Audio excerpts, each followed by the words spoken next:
Hello, Internet land. So I'm delighted to be here. Libby McArthur.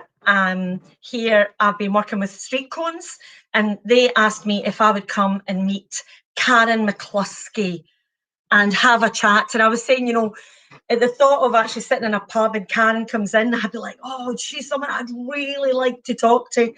So as we know, Karyn is and that has a great role in the Community Justice Scotland team, and her and I, before we came online, were chatting away about. Obviously, we come from completely different areas of life. I'm an actor, a storyteller, and Karyn's got this big grown-up job. But one of the things I think that we understood about each other straight away was that we're kindred. Oh, my cat's joined us. I hope that's all right with folks. We're kindred in terms of our passion around hope and our passion around Scotland and finding a better way for us all to be.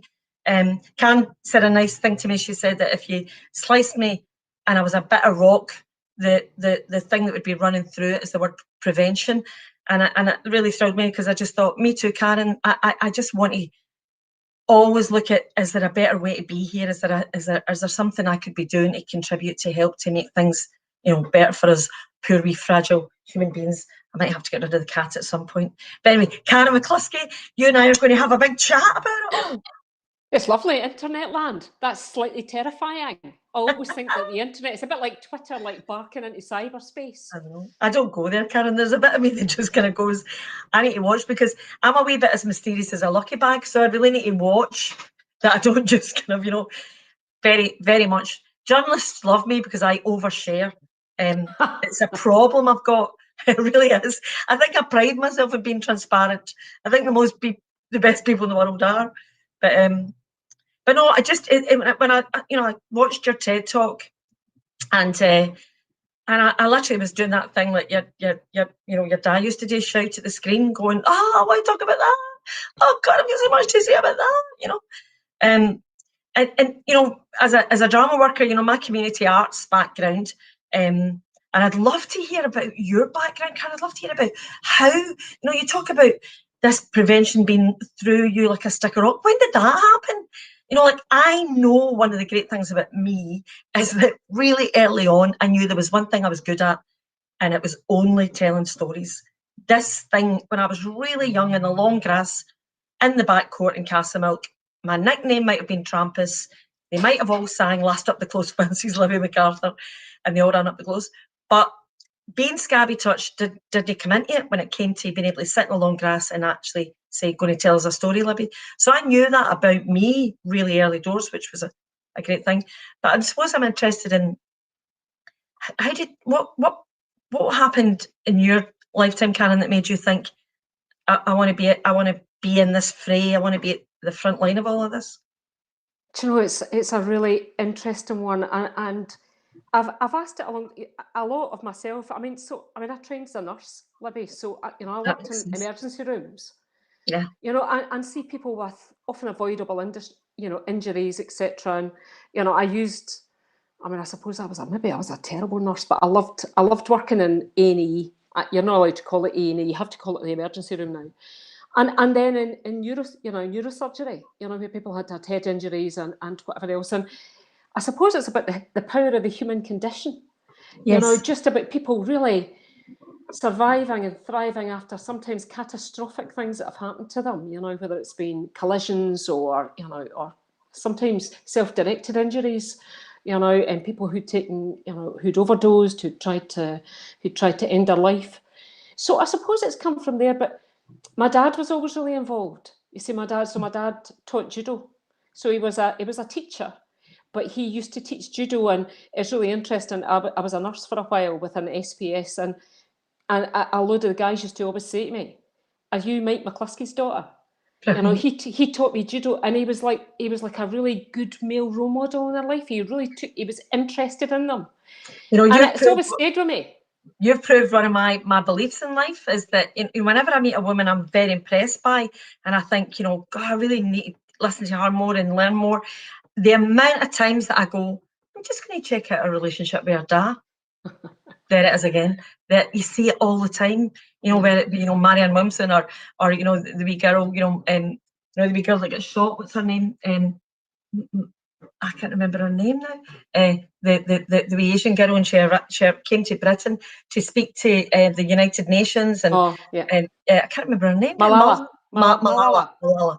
You know, her relationship with her dad. You know, Anita Roderick. You know, it's so clear to me that when we have that brilliant backdrop of, and let's face it, we're in a patriarchy.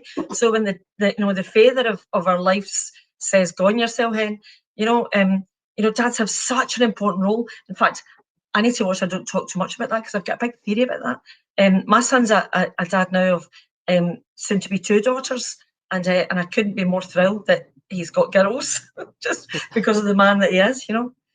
But that's, I think, my family are teachers and nurses, so no wonder we feel like kindred. Well, that's the same as mine. Mine's are all sort of health and nursing, but also just, you know, go out, do a day's work, and you know, and I suppose that's good. But I think it's any relationship, you know. I suppose it's the thing that we all know, isn't it? That if you have one relationship that nurtures you, that's, you know, that's always there, that's a constant in your life. And in some ways, it doesn't make any difference who that is. I know it'd be lovely to have a parent that was like that, but sometimes it can be a teacher. It can be anybody. It can be the lollipop man. You know, literally, they say it only takes one person to hold that space for you. You know, whenever I've worked with kids who have, you know, a situation where, you know, I've done lots. You know, I've just worked about in every scheme in Glasgow for sure, but most in Edinburgh as well, you know. And you might be looking at a kid who's, you know, like, you know, 7, 8, 9, 10, 11, you know, and they're in a damp room and folk are absent. Either they're absent physically or they're actually absent even though they're in the same room for various kind of, you know, using self-medicating drugs or alcohol or whatever it is. And any time I've had one of these wee guys in my drama group and something happens or something comes up, I always try and say this kind of thing of, you know, see if I can find the right words. I would kind of sort of say, you know, we'll really need to try and work out what this means, you know, what this means about you. Oh, nothing. It's not your choices, therefore it's actually not even your business. You know, then there's you.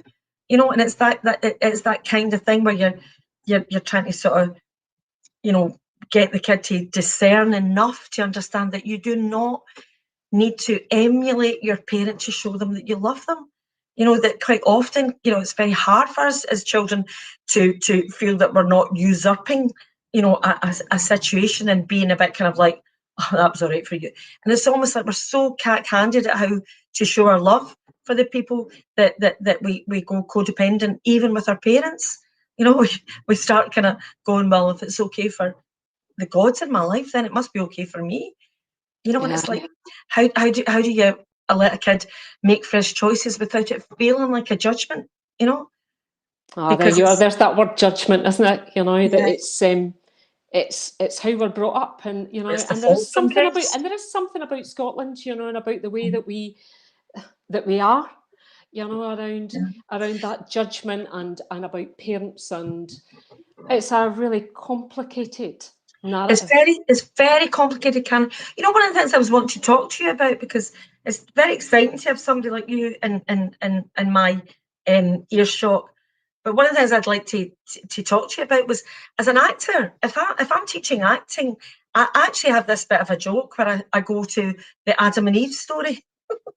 I go to the creation story and I go, right, so what really happened, right? You know, as if I know, right? As if I was there, as if I believe in the story.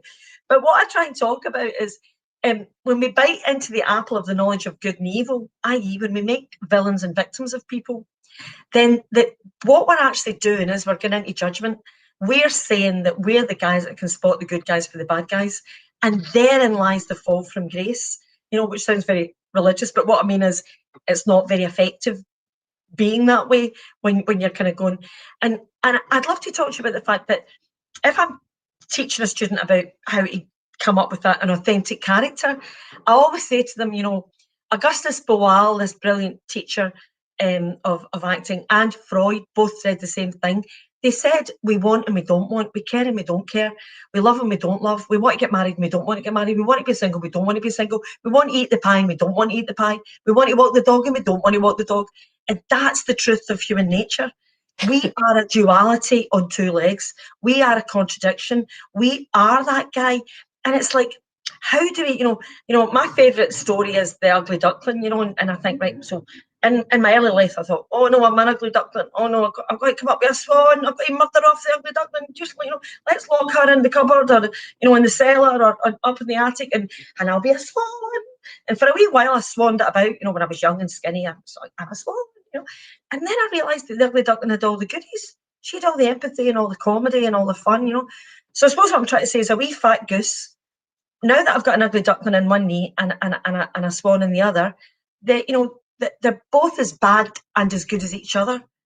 But what's important is, as the watcher, I mustn't blame them or shame either of them, you know, because they need each other. And I've started to teach acting as a duality, as this thing of, you know, an authentic performance is when you feel one thing and the other at the same time. Otherwise, it's panto. But we love things that are tidy, don't we? We love things that are tidy. And we love labels. And do you know what happens when love shows up? The labels collapse. Yeah. All the labels go. And there is as much violence in the victim as there is in the villain. Now, there'll be people watching this going, sorry, what did you just say? Excuse me, whose fault are you making it? Are you assigning blame to, there are clearly victims of violence? What excuse me, what are you talking about? But when I've got somebody like you in your shop, I really want to talk about these leading edge counterintuitive ideas because we are addicted to shame. We absolutely are. We love it in Scotland. It's part of our Calvinist nature. Absolutely. You know? And it's so tempting to perceive ourselves as unfairly treated. And of course, us dafties think that you know, and I include me, think that the head of the coin, if shame's the tail, is pride. When pride's just as stupid and as daft. The only thing that's the antidote to shame is true connection. Yeah. And you know, there's do it, Karyn? How do we do it? Well, you don't. I mean, I do that when I'm often talking about offending. I keep saying to people, nobody is as bad as the worst thing they've ever done, and nobody is as good as the best thing they've ever done. That we are complex creatures, and depending on the environment that we're in, different choices, and anybody that tells themselves that choices are created equally is lying to themselves. Absolutely. Because it's not. It's context dependent, and as you go through your life, the context changes. And you're enabled, you know, more choices are there for you to be able to decide. Yeah. And you can change your life, and it can turn so quickly. I mean, I suppose that's why, in many ways, I still love what I do every single day, is because I'm sent pictures of people whose lives have transformed. Yeah. And what exudes from them is a bit of happiness, and the shame is gone, Libby, because Absolutely. You can't punish people forever. And I know that, you know, if it doesn't work right here, well, of course it doesn't, you know. It's not efficacious. Well, it's not efficacious, and all it does is make people, you know, it leads to long-term stress and you know, people become unwell and they never reach their true potential. And I see so many wasted lives that never reach their true potential because Absolutely. Everybody is great at something. Absolutely. Every kid that's been excluded is fantastic at something, and we've just not found it yet. Do you know, I often talk about in an ideal world, you know, if I was to kind of imagine a nirvana, there would be no indoctrination, not into a football club or a religion or academia. You know, we recognise one cleverness at school. You know, one of the things I wanted to do really early on was teach drama because there was no right or wrong. It was just whatever you come up with, you know, so you'd be a drama teacher and the kid would go, what if we made it? Look, what if make it? And I'd be like, yeah, great, you know, improvise, you know, wonder, you know, and there wouldn't be a kind of, you got that red pen, you know, it seems to me that duality thing is the thing that, you know, we you know, for me, it's so important that we don't turn our back on any of the bits of us. You know, that we bring in our shame, we bring in our love, we bring in our connections, all the bits of us. And of course, the way that the human ego works is the more that you're trying to oust something, the more likely it's going to go, hello. It's going to show up, you know, on your honeymoon, when the minister's visiting, you know, when your mother-in-law comes round for tea, you know, the you know, the basement's going to burst open, you know, the attic, you know, and down comes the monster, you know, that you've been trying to, you know. And we know people like that who are so shut down because they don't feel that they can allow that expression of their shadow to they don't believe it, you know, how could anyone love me if they knew who I was? Oh, Libby, it's such a good question. I went to Pullman a long time ago now, and I remember speaking to a group of young boys and young men, really. And I remember asking this guy about what was going to happen to him when he went out. And he said, listen, I was kicked out the house when I was 13. He said, I've never had a Christmas card or a birthday card. And he was like this dark hole. And he said, nobody loves me. And stupid thing that I said, oh, somebody must love you. And he felt right that nobody loved him. And so he felt his life course was set, because he felt that there was nobody around him and that was all he could be. And he said, oh, I'll be back. He said, I'll be out for a month and then I'll be back. And he had his life planned out in front of him because nobody had ever said to him, you know, they'd never looked to find what he was good at. You know, they only looked at the things that he'd done or his life story. And it was pretty catastrophic, actually. It stayed with me for a long time. It took me a long time to get over that because I felt I'd misspoken. I sort of said that trite thing, oh, somebody must love you, you know? Yeah. Karyn, I might have said, I love you. Do you know what I mean? I mean, just the desperate need to try and say, you know, that cannot be what you're left with. You know, that can't be all that you're left with. It's, do you know, I really, the audaciousness of having the whole conversation is something I'm really interested in. You know, I'm watching a lot of prisons and I really want how can we create this rarefied atmosphere where people can actually speak about it all and bring it into the light, you know, because, you know, the dark stuff longs to be brought into the light. You know, this is the big irony that we think if we look the tiger in the eye, you know, it'll eat us. But actually what happens is you get the eye of the tiger. You go, was that it? Was that what I thought you would, you know? And the truth is, if we don't get over our shame, we'll have to do it again. You know, we'll have to do it again to justify it. And I was used to be the warm-up girl for Scottish women, and a guy that stayed with me forever was we had a programme where there was two paedophiles, and they were handcuffed to officers behind a black gauze. And, you know, as you know, the audience is the programme, they're not passive. So you can imagine the mudslinging. It was, you know, they were monsters. These guys, you know, they were absolute monsters. And one hardly spoke at all, but one spoke, and what he basically said was, you're going to have to lock me up because I don't have a construct for how to be healthy. It was never, I was raped by a Catholic priest very early on in my life, and I believe in hell and I believe in heaven, and I must be under lock and key, because if I come back out again, the reason I need to do it again is because when I get real about the damage that I've done, I am so afraid of committing suicide because I'm going to go straight to hell, all mixed up, you know, that actually the only thing I can think of is to have another relationship, which I pretend is real and I pretend is love, and I pretend, because I don't know where else to get my love. I don't know where it is. But when I'm inside, I know I'm not doing, and I'm not a predator, and I'm not perpetrating the pain and the hurt that I know I can on a child. I can just about start a journey of forgiveness, just piecemeal, you know. And it was amazing to me how few people in the audience were going to allow him to even speak like that about forgiving himself, you know. And my heart broke for the man, but you know, this is a guy who was saying, I don't know what else to do. I'll either commit suicide if I get out, or I'll do it again. I promise you, I'll do it again, because believe it or not, this is a cry for love.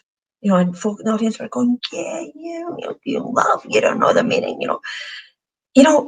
he actually did know the meaning of love. He just didn't have a construct for it because he didn't know how to.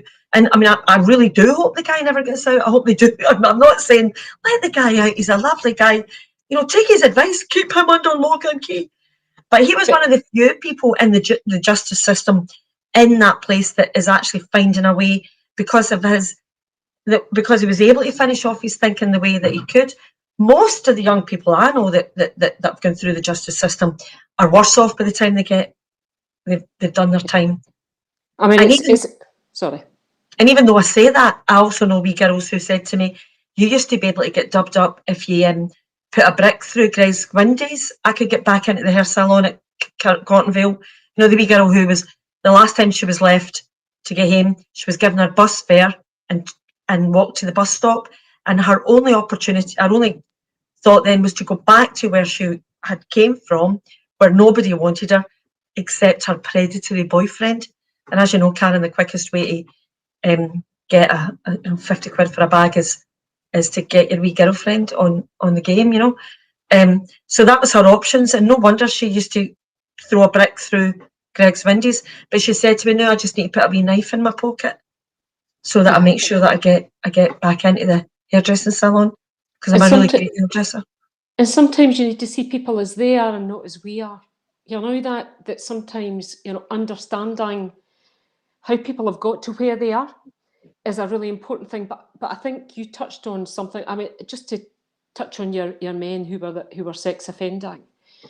Here's the thing: we can have opposing moral universes. We can absolutely abhor the crime, but we can still understand some of the behaviours and some of the, you know, the context that brought them to that place, because you need to do both, because otherwise you're not going to be able to rehabilitate. So, and it's really difficult to get that over in the press and speaking to audiences, you know, about that opposing moral universes, because it's a really complex thing to do.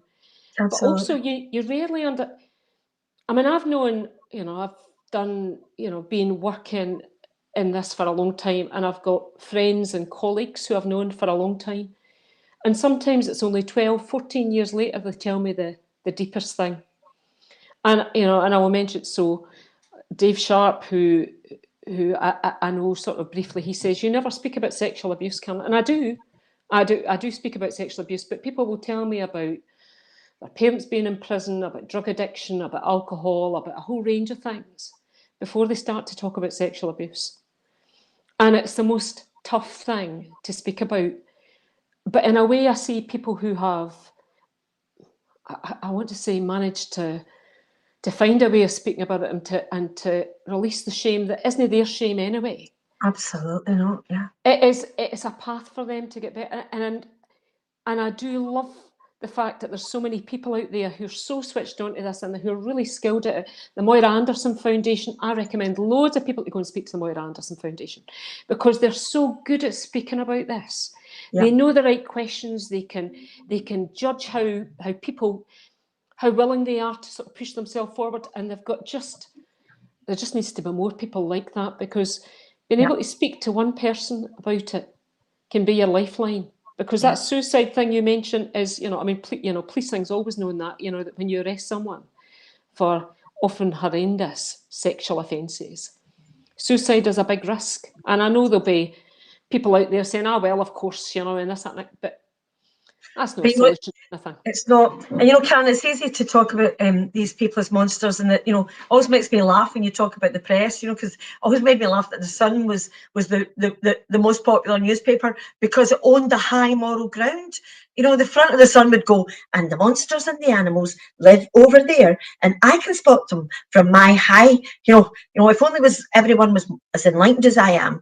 You know, and it always made me laugh that that was it took the moral high ground, the Sun, and we all went, oh, I'm going to buy that paper so I can point at other people, because it's all about projection. It's all about taking the bad look off us. So when we turn to these big headlines and these monsters, it becomes, you know, something that we can't bring home. When, you know, for me, one of the reasons that I'm a storyteller and one of the reasons that I love to take creative self-expression into areas where folk feel that they maybe don't have the voice that they you know, they're not able to, or they don't feel as if there's a listening for their particular story. One of the reasons I love working with it is because I can then start to talk about the fact that there is no hierarchy. We are all in this together, you know, and everything counts, and you count, and everybody counts. And I used to say that you know, use the word junkies. That's what I used to say to the junkies in the Gorbals when I was working there in the early 80s. You know, Thatcher's laughing up her sleeve at you guys. You could be working, you could be showing up, you could be in demonstrations, and instead you're lying there gouching. You know, she's like, she doesn't need to do anything. She's just like, sorted, you know.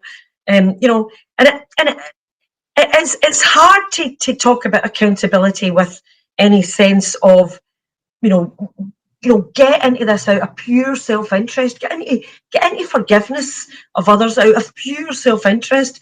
Finish off your thinking about compassion, because you'll find out everybody's off the hook when you're in self-compassion. Feels great. You've got no grievances. That's when you're at your most efficacious, you know. Are you? People are looking for blame. All we are in a blame culture, and of course, what's just behind the blame culture is because we wrongly think it takes the shame feelings away from us, you know, but actually it just keeps them going. Most people I know that really annoy me, that I really, you know, would jump in a hedge when I saw them coming. I wish they would just forgive themselves. you know, that and include me in that. You know, that's when we get lost, when we're into avoiding shame by just being justified and pompous and grandiose. And who sets the morals though, Libby? I'm always interested that, you know, we talk about the sun. Who sets that? Who sets that standard about who's worth it and who's not worth it? Who deserves to thrive and who doesn't? Yeah. And, you know, and we see that with, I mean, I've seen a huge shift in Scotland, and there's so many great people in Scotland. I could be here from now until tomorrow morning telling you all the amazing people that I know who reach out, who pull people along with them, who absolutely start each relationship day afresh. They don't hold grievances, they listen, and they bring their whole self, you know, into what they're doing and into their daily life. And I think that's pretty spectacular. There's more of them than there are the moral, you know, the ones Absolutely. that say, yeah, that's terrible and jail them forever. And do you know, Karen, on that subject, I believe that it's not an accident that Nelson Mandela had his wake up moment dubbed up in a cell in Robben Island. You know, it's like, you know, the heroes that I have in my, you know, my, you know, I'm always listening to podcasts and, you know, inspirational talks and all that. And just about all of them, whether it be Viktor Frankl or, you know, came out of a really sorry situation. You know, that brilliant film that's on just now with Jodie Foster, the Mauritanian, you know, an amazing story about a guy who just, you know, went into forgiveness. They tortured him. But it's almost like if we understood as human beings that sometimes in the darkest moments you pop through, you know.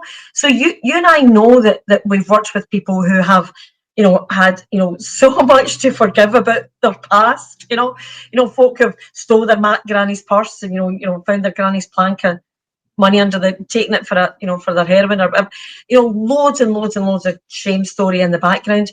And when they get to a place where they've actually achieved some sort of healing around that, some sort of forgiveness, some sort of self-compassion around that, they show up in leadership like you could not train that stuff in people, you know.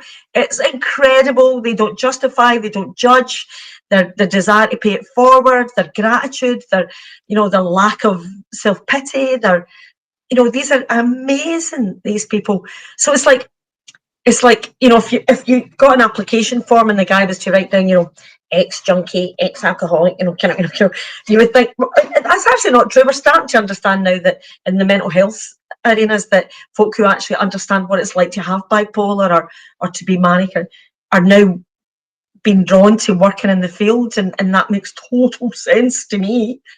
But and I'm surrounded by these Ubermensches who've been there, you know, the Fiona Gilbertson, who's so involved with drugs, and Natalie, who does Cisco, the guys who are doing StreetCones and who've brought that drama to life. You know, I mean, they are phenomenal human beings. I mean, in fact, I was on a thing with Natalie, and she did a bit at the end of this night where she was talking about forgiveness, and it was, you know, that bit when the hairs stand up in the back of your neck. Yeah. And I thought, gosh, she's, I mean, a leader. And, you know, I mean, she just was. And And I think what you're talking about with people spending time in therapy, they've really thought about their value structure is solid.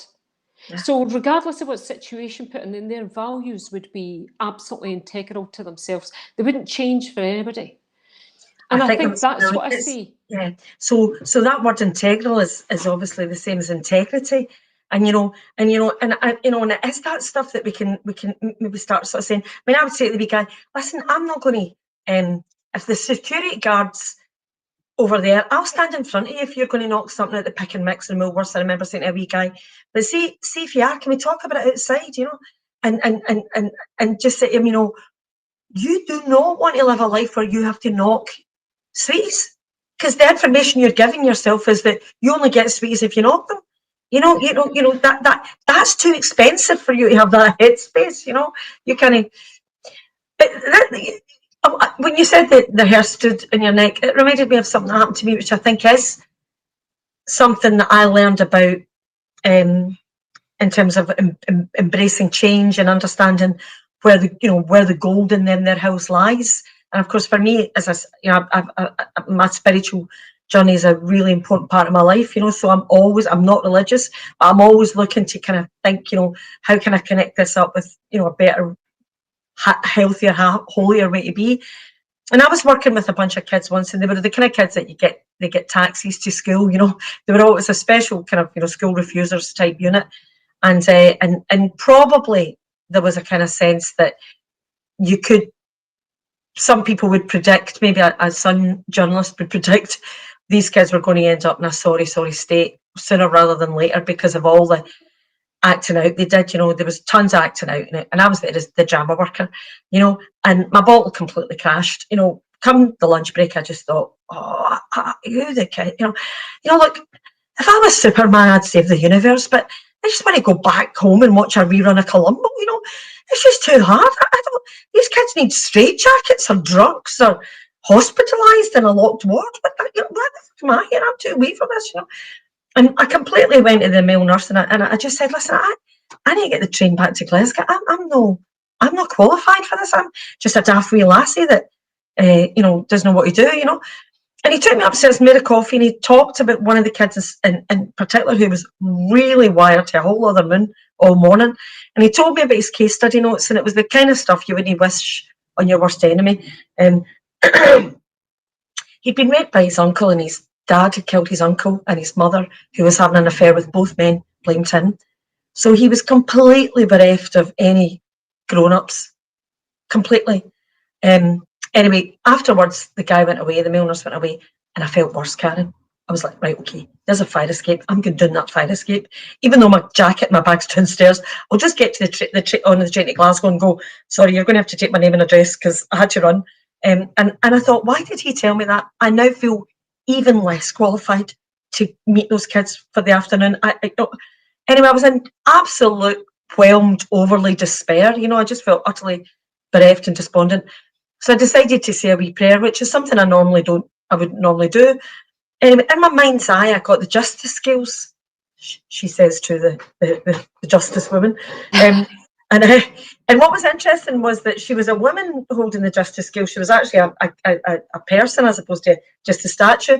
But two big massive plates and the chains on either side.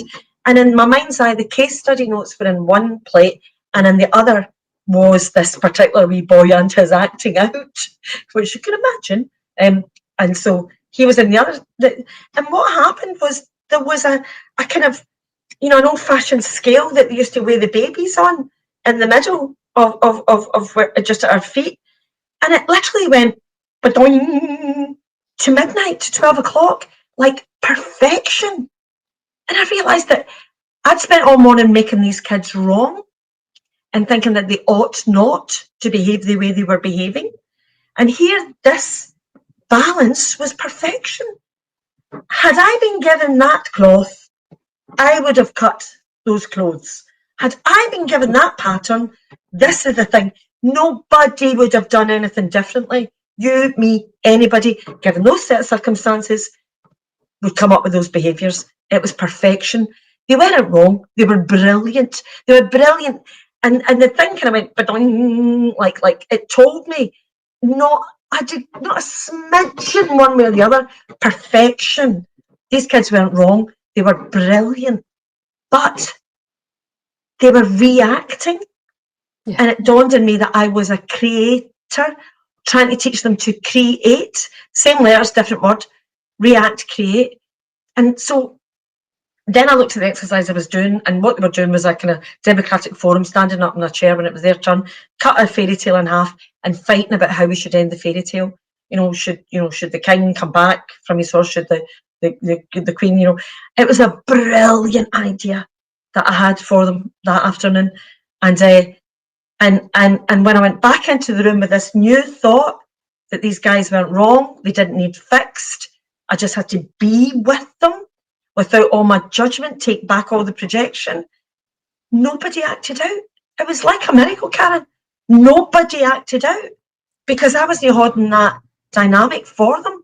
It wasn't there for them to, I wasn't drawing the circle for them to step into.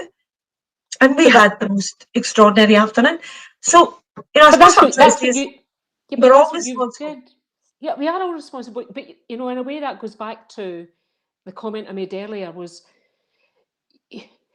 I often speak to people who work in this area, and sometimes with people who have some really challenging behaviours, and it can be overwhelming. And then what you did was you thought about how overwhelming it was for this young person. And when you start to see him or them as they are, then you shift your perception completely and about what might work. I used to always say to people, and I do it all the time, it's incredibly trite. I used to always get people to come in the office and I would say, tell me what success looks like to you. Have a think about it. And the amount of people, Libby, that used to come in and say, oh, I just want to be happy. And then I used to say, and I got a bit cleverer about it, I said, well, tell me what that feels like. And see the amount of people that just couldn't tell you how that, they couldn't think of moments of happiness in their life. Yeah. And so even the language that sometimes people use, so, if I'm saying, how do you feel? I feel angry. But actually that word means hurt, embarrassed, shameful, because there's a paucity of language about how do you give a name to those emotions. Absolutely. And so actually what I do is I then act out. And so what you see is the behaviour, which is the way of getting a lot of young people who are, and we've seen it throughout the UK really, often that's how they get attention. I used to ask a young person who said to me, when I acted up, I got restrained, which was sometimes the only time I got human contact. Absolutely. How terrible is that? Absolutely. That the only time that you're hugged, and there's a whole science behind hug. Harry Burns, who was the chief medical officer, used to do the biochemistry of a hug. And he used to tell you what happened about the endorphins. I failed O-level chemistry, which was my dad was ashamed of me, because he taught sciences, and yet, but he does this thing, and I think, God, isn't it interesting? The human body and the human is we're so delicate, we're so fragile, and that touch and empathy and compassion and all the things that make us human are so important. And see when we, it's so true, Karyn. And see when we hold each other in our mind's eye differently, that's the start of it. That's when we can actually, I always joke it when I did a workshop the other night. I was talking about the times I've fallen in love, and I was kind of joking about it because I was going, well, the first time it was 3 minutes, the second time, but what I was trying to say was, love is the end of relationship in a way, because what happens is you can see no difference between another. All the labels collapse. The eternity advert goes, I don't know where he begins and I end. But they kind of know that basically we've all had those moments. I've only ever had them as a kind of Bristol kid with all of it. But when it happens, it happened. I was working with an old man in the Royal Edinburgh, and we'd done a big workshop, and I'd put this sugar paper all around the wall. Instead of saying to him, tell me something about your life, he was dying, he had Alzheimer's and dementia, and he was close to his death. Instead of me going to a microphone and going, tell me about your life, I put all these sugar paper around the wall, and I did a chart that just had a kind of, a love heart, a broken love heart, an Alpine peak, a kind of wee coffin, a big teardrop, a wheel off a wagon, and I said, any of them ever happened to you? You know, in that way we were able to talk about his whole life, you know. And it was such a great idea. And I held his hands at the end and we kind of almost rubbed noses. We were so delighted with each other and we both fell in love. And what was interesting was we talked about it. And even though he had, you know, a lot of his dementia meant that it was hard for him to speak, what we both were able to share was that I wasn't a female, he wasn't a male, I wasn't young, he wasn't old, he wasn't dying, I wasn't well. There was no difference between us. And it's the bad othering that we need to stop. And it's everywhere. I mean, look at Palestine and Israel at the moment, you know. You know, it's and I would dare say we need to start talking about love. We need to start talking about love. You know, I really love Marianne Williamson, and I love the fact that she tried to run for president on a platform of love. You know, said things like, it's time we started caring about the children across the pond from us that are dying, who are not ours. You know, it's like us poor wee fragile human beings, just like you say, Karyn, need each other. We need to start showing up for each other across the planet. My colleagues who are, you know, very skilled in this, you know, they say we are born connected. Yeah. You know, we need to be connected, and it's really interesting. I think you're right about the othering. I would, you know, this is not about blame when I'm speaking about this, but I remember going to a teachers thing. I was used student teachers, and they'd just got their allocation of what school they were going to go to. They were student teachers, and they'd already made a decision about what that experience was going to be like. You know, what school they were going to go to, because they'd got this mental image about what they were going to expect, what these children were going to be like, what their aspirations were going to be like, what they wanted to do. And yet I've never been in a primary one class where a kid said to me, I would like to be a bank robber. Does anybody bank rob nowadays? I don't know what they do. You know, I'd like to rob ATMs for a living, you know. Totally. You know, but so it's really interesting about how we upset that mental image of what we should expect. Because I think that's holding us back. It's holding us back as a country. I think we set our aspirations too low. Yeah. And so we don't expect. Yeah, and that's why that's why for me as a storyteller, I love just being in that spinning place. You know, that terror of I know nothing. You know, it's like, but it's the wonder. We need to just come with that open heart. You know, I would never ask a child anymore. I used to, but I don't do it anymore. I don't say, what do you want to be when you grow up? I actually kind of go, come here. Is there anything you've spotted about our world and where we're really just making a total crack of it, that you think you could maybe have a few ideas to contribute to make things a wee bit better? You know, I actually, it's funny, you know, the stick of rock you spoke about earlier on, you know, I'm trying to get wee mini yous. You know, we should be asking the wee ones. We should be, you know, they know, you know, we kind of, you know, instead of indoctrinating, imagine if we put our hands on our knees and leaned down and kind of went, so what makes your heart sing? Let me see how many ways that I can facilitate more of that. You know, I mean, you know, just, you know, whatever it is, you know, I have a 2-year-old granddaughter now, and I am beyond besotted with her, you know, and I heard myself now, this is a confessional, I heard myself saying to her the other day, you're more trouble than you're worth. I actually said to her, you are more trouble than you're worth. To put it in perspective, I was trying to brush up lots and lots of dirt, and she was coming in with the other brush, and every time we got a lovely wee pile, she was scatting it all again, you know, skiting it everywhere.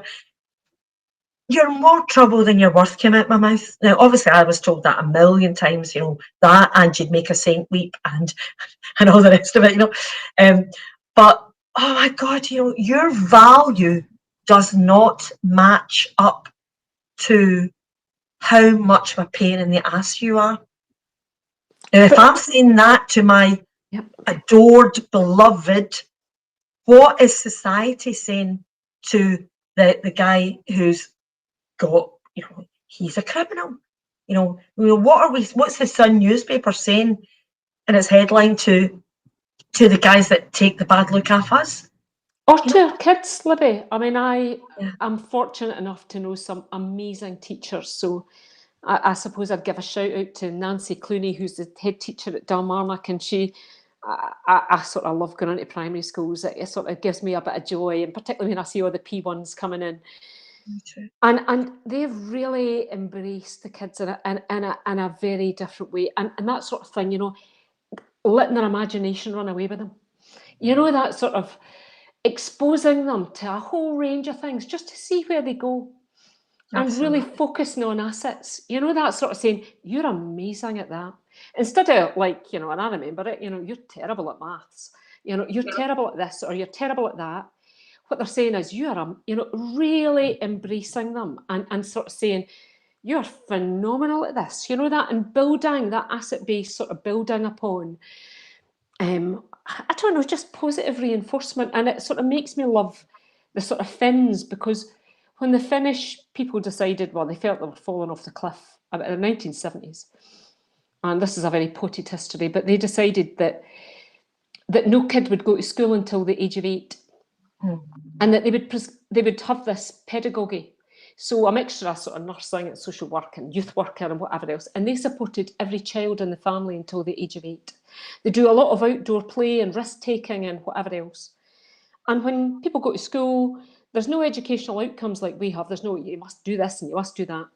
Their only outcome was to turn out the best equipped kids to meet the needs of the nation. I always say that sounds a bit Soviet, which it does. But it was about being able to problem solve and teamwork and communicate and empathy and compassion and all the skills that make you a great human being. But actually, when they actually tested them at the age of 15 or 16, they were at the top of the OECD PISA study. So they were phenomenal. Who knew that actually giving kids and young people all the tools to get through life and showing them that they're valued would make a difference? But, you know, we still have the ambulance at the bottom of the cliff here. Absolutely. We still wait until people are, you know, I hate using the word broken because nobody's ever broken, but fractured maybe is a better word. And, you know, I remember talking to someone about someone and he said, oh, I could have told you he was going to be a Daily Record headline when he was 5. I said, so what did you do about it? And the answer was nothing. And I suppose it's that bit around, you can see the trajectory, you know what's going to happen, but, you know, you either feel powerless or it's too much effort to try and get involved and do something different. And in a way, that's what we need to change. We need to hold these kids in the palm of your hand. Absolutely, and it works. I mean, I've done loads of, you know, there was a time when they were, you know, they were trying to, I'd worked in quite a few schools where there was a bunch of, you know, a whole bunch of kids, and they were trying to get the stats up, you know, and the kids that just wanted kind of, you know, so they would, you know, bring in Libby, you know, and I had a whole proposal for schools, you know, like, you know, and I actually sent it to Swinney and said, you know, when are we going to stop doing this to children? When are we going to stop imposing the one cleverness when we all know there's a guy who wrote a book saying there's 9 different kind of clevernesses, and now he's saying there's actually dozens. You know, he's done the research. We are failing our children over and over and over again. I had a school teacher called McGill. We called her Woman in a Handbag because you know, because you remember the man in a suitcase. But Woman in a Handbag, she literally saved my life. And the one thing that she said to me, which was gobsmacking to me, I remember being literally jaw-dropping, aghast. She took me aside and she loved me. She loved me, and I was, you know, in primary school, I just was traumatized, completely traumatized the whole time. But she loved me, and I ended up being first in my class in first year and first in my class in second year. And you could have knocked me over with a feather. I had no idea I had a brain at that point. Really did not. And there was these really clever guys in the class who were doing science and chemistry and physics. But I could do everything. You know, I was an all-rounder, but not everything brilliantly, you know. But she took me aside and she said to me, okay, Libby, here's your life advice. And she spoke like that. Here is the advice for the rest of your life. And I was like, oh. And she said, work hard. And I was like, yeah, that's my teacher speaking. That would be right. Pray hard. Pray hard. And she said, whatever that means to you. I was like, okay. Right. I was like, pray. I know what pray means to me. That means climbing the top of a tree with a book with 3 dogs underneath. That's me. You know, or in my den, you know. Everybody needs a den, by the way. So work hard, pray hard, and play hard, and do the 3 of them in equal measure. And I was like, eh? A school teacher was telling me that I had to play as much as I had to work, as much as I had to connect with a higher part of me, that I should never make work any more important than play or any more important than pray. I could not believe that she was getting away with this. I thought a big klaxon was going to go off, you know, a big shepherd's crook going to take her out the classroom, you know. But how many is, that's a great thing, and I wonder how many people, because I don't get that balance right. No. And it makes me, I always speak to people who are in recovery, and they practice it much better than I do. There is something to be learned from that, and particularly people who've been in long-term recovery. I sometimes speak to, and I really envy the peace that they have. And I'm not, you know, it's hard fought for. I know that there will have been incredibly dark times in their lives, but that journey that they've went through, there's some phenomenal learning from that. But I mean, but isn't it great that a teacher can give you that? If I had £1 for everybody who told me I had this teacher, you know that when they just, I had this teacher. We all had angels, didn't we? We all had. If we, you know, we've got the bad guys, but I don't know anyone that didn't have an angel, you know, teacher that. But you know, can't see if we don't work hard, play hard, and pray hard in equal measure, we're going to sacrifice. Yeah. And if sacrifice is the head of the coin, the tail of that coin is self-indulgence, and that's drugs, drink, gossiping, bad othering, you know, short thinking, violence. You know, that's what self-indulgence is. You know, it's F you out the way.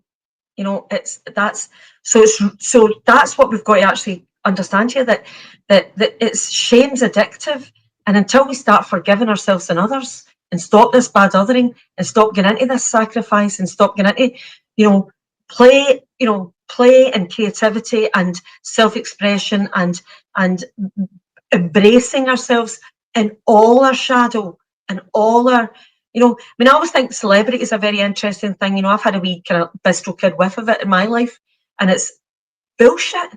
It's just nonsense, which doesn't mean to say that, you know, very gifted, talented, brilliant artists should be watched and revered and honoured. I'm not talking about that. I'm talking about celebrity. So we're talking kind of Elvis type of stuff, you know, projections. We talk a lot about projecting the shadow on people, and we've all got our nemesis that we dump on.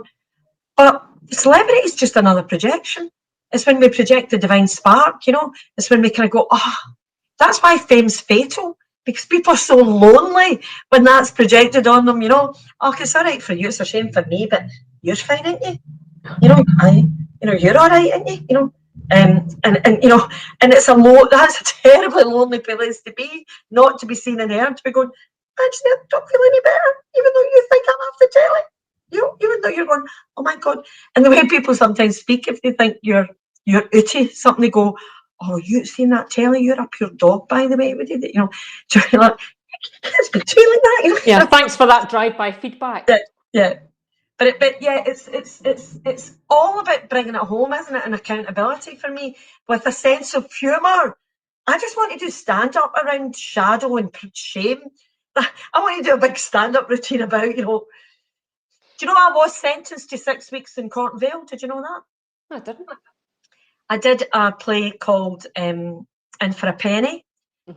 Myself and a wonderful writer called David Cosgrove. You know, it was my story, and we wrote it together, and it changed a lot in rehearsals, and we took it to the Edinburgh Festival, and we worked alongside an outfit called Justice Watch. Mary, I don't know. I know Justice Watch, indeed. And basically, it was a monologue where I played all the parts, and I basically went back into the holding cell that I was in at the time, and it was my crime was not paying £180 worth of parking tickets, which I had a story for, which you'd have to see the play. But what was really interesting about, for me, in the terms of telling the story, what the story was really about, it was a comedy, it was a black comedy. What the story was really about was when she finds herself in that place with those people, you know, her first thought is, excuse me, this ain't my team. And the ironic thing was, at that point, I was in High Road, So I was actually on the telly while that was happening. So in High Road, you did 6 months, and then there was a 6-month break, and then another 6 months. So I was in that period of the 6-month break, completely rooked as a single parent and on the telly. So anyway, what happened in this monologue that David, this beautiful bit of writing that David wrote, and what pushed the story for me was at the very end of it, when the turnkey turns up and says your fine's been paid, you're free to leave. They had to get me. They had to come and collar me at the cell, because I had an intimacy that had been created in that space, where the need to understand that this was my team became so overwhelming that eventually we got there, and we were together in a way that was probably more intimate than a lot of the relationships I've got in my life just now, because we just cut through all the crap. We went into a place of actually eye contact that was, and of course what happens, Karyn, when the shadows faced up is hysterical giggling. The release from laughter. It's amazing. It's amazing. Yeah, it was extraordinary. I mean, that's what the story is really about. It's about anybody could put their foot on that slippy slope. Anybody. And the fall from grace is the judgment. And what we know is that what's been lauded is these guys who sit up on those benches. That guy sentenced me to 6 weeks. So he sentenced me for a week for every 30 quid, 7 days for every 30 quid. Now, what's he playing at? It's terrible. And finding out, like speaking to the girl in the cell and going, so what are you going down for? And she says, I'm in for no paying the fine that I got, for no paying the fine that I got, for no paying the fine that I got, for no paying the fine that I got, for no paying the fine that I got, for no paying the fine that I got, for no paying the fine that I got, for no paying the fine that I got. And she'd stolen a packet of bacon. Oh yeah. Listen, I still hear these stories. I mean, in Australia, they actually wiped off loads of the fines, because who can afford to, we're in a huge problem now, and fining people who have not got any money in the first place. You think, I'm not sure that's the cleverest thing ever. I was going to ask you a question, Libby, about, do you think women and shame, there is something more deeper around how women bear shame than for the men, or do you think it's the same and just... It's a great question, Karyn. I think it's one of my favourite subjects, gender politics. What we think about the men, what we as women think about the men, what the men think about us women. I think that that way where it's like, whenever you hear about the nurse that killed the babies, whenever you hear about the Myra Hindleys or something like that, or how you always think, how did Rosemary ever meet Fred? How did two crazy aberrations of human nature end up in the same street together? Never mind, in the same bed. That those kind of questions. I personally always kind of seem to, I'm sure most women do, kind of go, oh, I thought women were a wee bit better than men at that kind of thing, but they not, I think the way that shame attaches to men, and one of the things that we don't recognise in men as women, is that I think most men have a very deep-rooted, albeit subconscious, connection with the idea that they are mostly the bad guys. So I think a lot of men think, I'm that team. Mm-hmm. That I'm the ones that do the bad things. And we all know, before the women and the children turned up in the Wild West, they all just killed each other. Before the women went, could you not do that? My way needs a da. I know that there's lovely stories about when the Berlin inmates. I was working in Berlin at the time when they were on the roof. The wives were there going, get down. I'm fucking doing time as well, and you're going to get murdered. I get went here to look after them morning. You're up on the roof being a big guy. Get down. Ronnie was a single, my friend made. But so I think that men suffer from this idea that they're the species that mostly perpetrate the bad stuff. And I don't think us women fully understand that they've got that as a kind of backdrop, in a way that maybe we've got the backdrop that we're the nurturers, or we're the kind of, in my head, if we were healthy, we'd all have a kind of bisexual kind of kind of notion of ourselves, I mean, as a tomboy, nothing brings out my the part of me that's kind of like, kind of sits like this, kind of, like I wouldn't recognise female allure if it hit me in the face, something that was, I don't have a construct for. I'll need to work on it. But I think that maybe what men are doing is maybe they're more accustomed to those feelings in a way that maybe we're not. I know that that women tend to. I think for me, one of the things that I've noticed in my journeys is that there is as much violence in the victim as there is in the villain, and it's trying to talk about that without going back into blame and shame, and actually talking about it to women in an empowering way. I had a coaching session with a woman the other day, and she was about to go to court, and her violent ex was hopefully going to go down and do some time because there was all sorts of abuse that she'd suffered at his hands, kind of thing. So we met in Stavagen for a drink, and what she'd asked me to do was coach her into how I thought she should be in the court on the Monday. And of course, I'm turning up going, I'm an actor. I can talk to you about acting. I can do. But one of the things that I tried to do for her, and she got in touch afterwards saying it was really, really helpful, was I tried to say to her, as long as he has got a big black twisty moustache on and a big black cloak, you've got a big pokey hat on your head with a D on it for dunce, So the more he's a villain, the more you're a damsel in distress. And the thing about panto is there's no bad in the goodies and no good in the baddies. So you don't want to be in a panto when you go to court. She was going, I know, but I don't want to be too cool, and I don't want to be too upset, and I don't want to, I just want to be myself, but I don't know which one. And what I was trying to get her to do was take the air out of both tires. He's not a villain, and she's not a victim. And the reason that he's not a villain is because she can't be the victim and do something wonderful for herself here.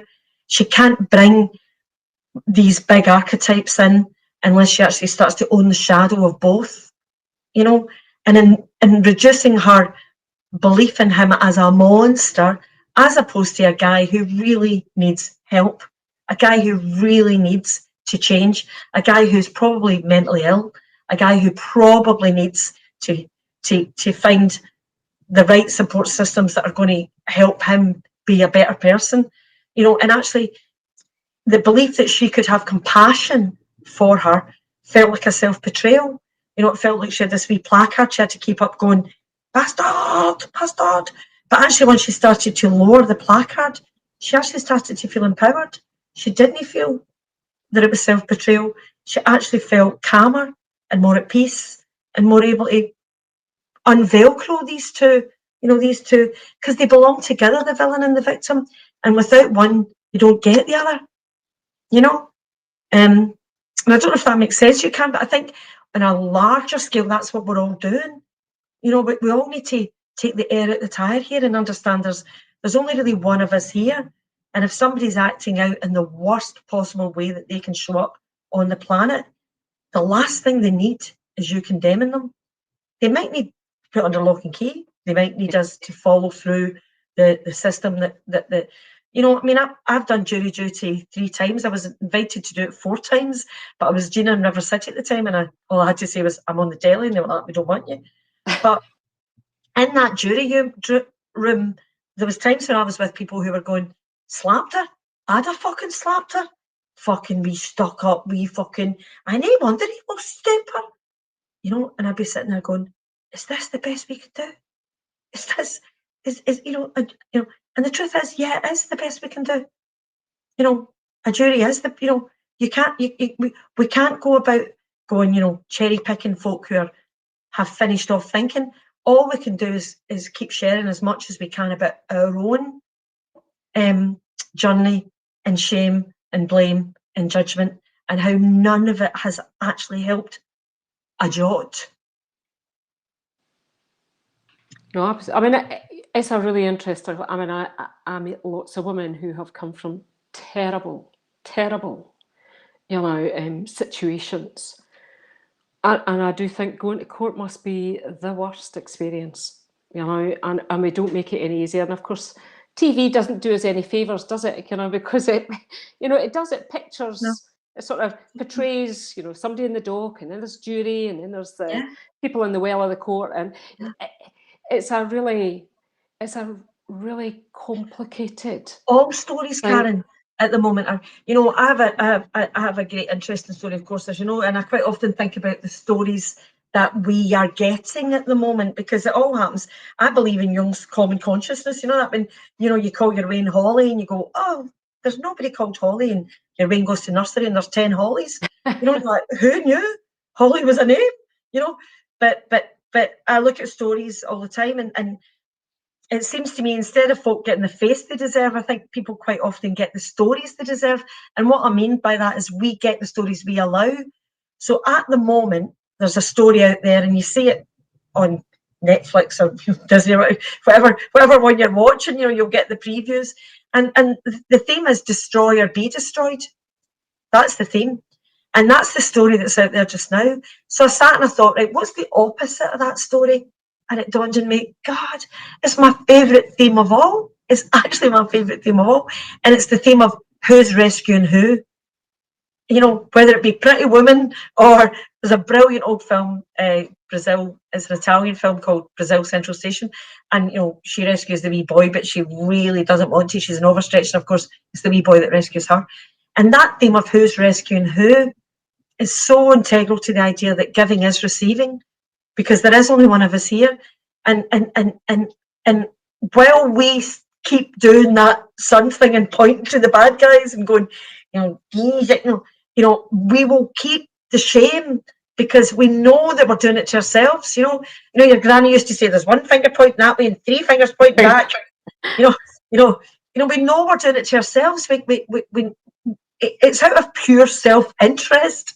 We need to find a better way to be, you know, because it is about, you know, it's about a much more sophisticated, like you say, much more complex way of looking at this. I mean, the way I would like to look at it, Karyn, is that I would like, you know, the reason that I'm not a communist is because you need a spiritual revolution in the middle. You know, if communism will just ping back to fascism, it would be like, it's like holding an elastic band. You know, anybody that's ever been in a yo-yo dieting, you know, if you hold an elastic band and stretch and stretch and stretch and stretch and then let it go, it pings back to the same degree. You know, power corrupts, and absolute power corrupts absolutely. You know, the only way that a communist revolution would work was if all the people in the revolution were actually, you know, Gandhis or Buddhas, or, you know. But you know, it's interesting you talk about, you know, who's rescuing who, and that sort of, you know, be destroyed or the destroyer. Do you know who I really love speaking to, and who, you know, because obviously all these programs are made by people our age, because you get the capital and you get a job and you've got a career, etc. I go into schools a lot, and I really love speaking to the, you know, it's normally like the people that are doing modern studies, or the kids that are doing modern studies. So I do the 3rd and the 4th and the 5th and 6th years. Do you know, they're amazing. Yeah. Because they don't have any preconceived ideas. They're willing to accept a different idea of what it could be like. And then they run away with it, you know, like, so they come with, you know, I'll show them something and they'll say, oh, that should happen. And then literally within the space of an hour, you can almost get them to do a complete, you know, 180. Yeah. And they don't feel like, oh, well, I've undermined my principles, or I'm losing face here. But their minds are so open. Yeah. To that what they think might not be right, and that, you know, that relationships can change and that they can change, and, you know, that actually your narrative isn't fixed. That life story you tell yourself doesn't need to be a life story that's actually needs to be there. And it's really interesting. I wonder how many we should be weeding and seeding more of these younger people Absolutely. into our organisation. Totally, and that plays right into what you were talking about in the beginning of this idea of hope. You know, I mean, I love talking about the shadow, and I love talking about the dark stuff, and I love, if accountability is going to show up by actually kind of going, no, I'm fit to murder, let's all just, invite it all to the party, all on the table, and have a good laugh and go, no, it's worse than that. No, wait till you hear how I really felt. No, you think that was bad. This is what I really want you to do. Let's just shame the devil, literally, But one of the great things about speaking to young people is they've got all that sense of humour, and these are the guys that have got the gold, And instead, we're always think it's a bit. I love the Scottish word topsy-turvy, topsy turvy. I always think that the truth is 180 degrees opposite. I talk to kids a lot about leadership, and I go, right, who do you think's in leadership in their own lives, integrity wise, and all that? Do you think it's these Billington boys? Do you think it's the head? Do you think it's the Prime Minister? Let's look at where he came from and what he was taught. These guys are so not in leadership. My brother was an assistant head in St Ninians, so that East Renfrew, very, huge expectation of the kids to show up and all that, And the head teacher asked me to come on and speak to them as they were leaving, So it was, that mentor thing with and thank God he liked it, because I don't think he knew what I was going to talk about, And one of the first things I kind of said to the kids was, why don't you just show up? Don't just turn up. If your teacher's acting out in a way that you don't think's, why don't you give them a break? Why don't you say, is there anything wrong? Why don't you be the guy? You be the guy. Why don't you? Of course you're going to have teachers that disappoint you. Of course you're going to have folk that claim leadership, and they're a total twat. The world's full of them. But just check in with your belly and make sure that that you can put on a face and nod, and it might be your boss. It might be if it's your husband. You might want to go to marriage therapy. If it's your wife, you might want to, get her pals round and have a. But see if it's somebody, that maybe you need to, beware the temptation to perceive yourself as unfairly treated. And when we have huge agendas for folk and how they ought to be, like how women ought to be, women should be nurturing and that, the softer sex and all that. It's the agenda that's the problem, not, it's this projection again, But the kids are so much better, though. Do you not think the kids are? I mean, I go the in light, and I am. The reason the shadow's so strong is because the light's stronger, Karen. We need to pull focus to the light, and the young people are getting it, and that's why your message of hope in that TED talk just warmed the cockles of my heart, because we could talk about the shadow till the cows come home, and I love it. Oh, I love it. Penny Dreadful time. I love it. But the point is, the light is stronger than the shadow, and it always is, and it's getting stronger, and that's why the shadow seems stronger. That's why the stories are destroy or be destroyed, because the shadow ego stuff's terrified, because the Waynes are going, that's a different way to be. There's a different way to be. I like you. I am so excited about young people. I mean, I'm going to be a granny of 2 girls. I mean, hey, how did that happen? Yeah. I didn't even want her to. Sorry, don't say that. He knows that conversation. The thought of not having Brian now, oh my God, But yeah. But I just think I'm lucky enough to go in and meet loads of young people, and I try and remember myself when I was that age, and I was never as confident, never as aware of what was going on in the world or connected to other countries. And I suppose that's what phones and the internet, know that everybody's got access to it. Again, that choices are created equally. But I do see, and they make better decisions about their lives. I think so too. I think sometimes it's a generation I was born into that, in many ways screwed things up a bit. And actually I see them creating a different Scotland, a different, I don't know, a different story. There's only, I mean, I do say that to, that there's, and I say it all the time, there's only 5 and a bit million of us. Mm-hmm. We're really tiny. We're not as big as New Zealand, but we're the same sort of population, or in Finland, etc. We've got a grip we can hold Scotland in our brain. Do you know I that? love You can imagine I it, love it. you know? Yeah. It's not like, you know, when I've been to Australia and I was thinking, God, this place is massive and everything can kill you.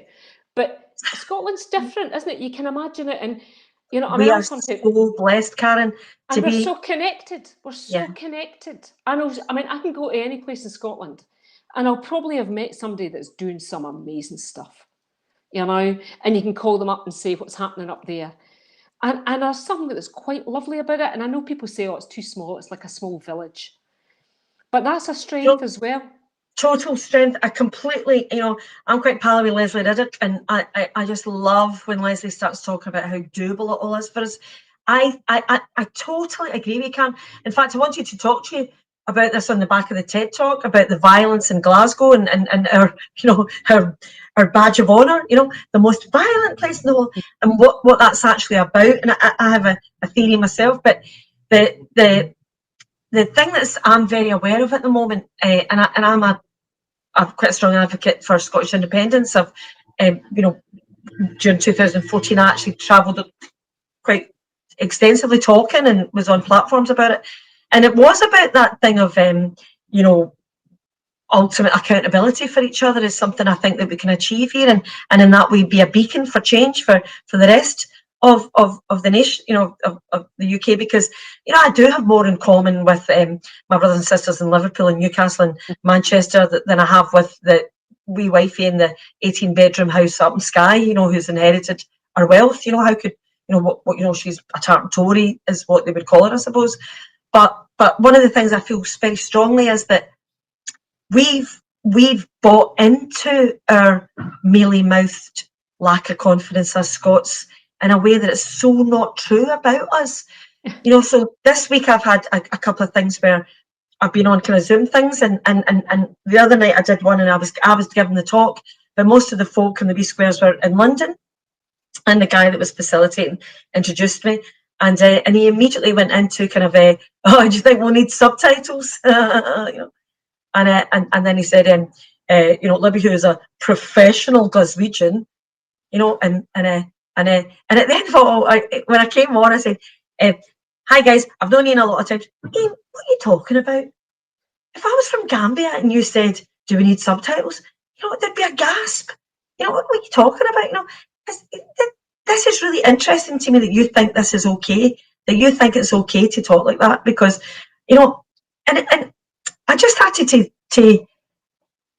realise that this, I'm beginning to get bugged by this now, you know. I mean, my Airbnb room, which I talked about earlier on, quite often had folk who'd never been to Glasgow before, and certainly a lot of folk from down south, you know. And you know, folk would say to me things like, "Why do you hate us?" I'd be like, do you know, in the Scottish language, there is not one put down word for an Englishman, not one. You know, I've been called a sweaty sock. I've been, you know, when I watch Have I Got News for You, which I love, you know, you'll get Ian or you know, Paul or Ray Winston at one point during 2014 spent the whole programme calling the Scots the sweaty socks. You know, Chris Evans said, well, they're Scottish, they've probably never tasted fruit. And I was like, probably every berry that you've ever eaten has came from Scotland. Scotland. And so we hear this all the time, you know. I mean, let's face it, Karyn, in our lifetime, a Scottish accent wasn't heard on TV. I remember the first time I was in a taxi at 14 in London, and, you know, my brother had said to me, you know, get off at King's Cross, jump straight in a taxi and I'll meet you at the other end. And I get in this taxi and I heard an English accent, and I thought, oh, Nationwide, the BBC, the voice of the news. And within about 10 seconds, I realised I was in a dangerous environment with a guy who was a sexist and a racist, and I could not get it together that it was the only voice I'd ever heard after the telly. But it's interesting. But do you not think we tell ourselves it, Libby? I had to do it was a long time ago now, but I had to go and do an interview on Radio 4 Today programme. And I was speaking to Darren McGarvey about it, and he said a really interesting thing. I said, it's terrible. And I said, I don't know, I just sounded completely different from what I thought I did. And because everybody else had a different... just say, Karyn, we all do. Everybody sounds different. Yeah. I know. And he said, Karyn, he said, sometimes when they have a Scottish person on, you've almost got to look for they think that you've almost got to look for the intellect between the words.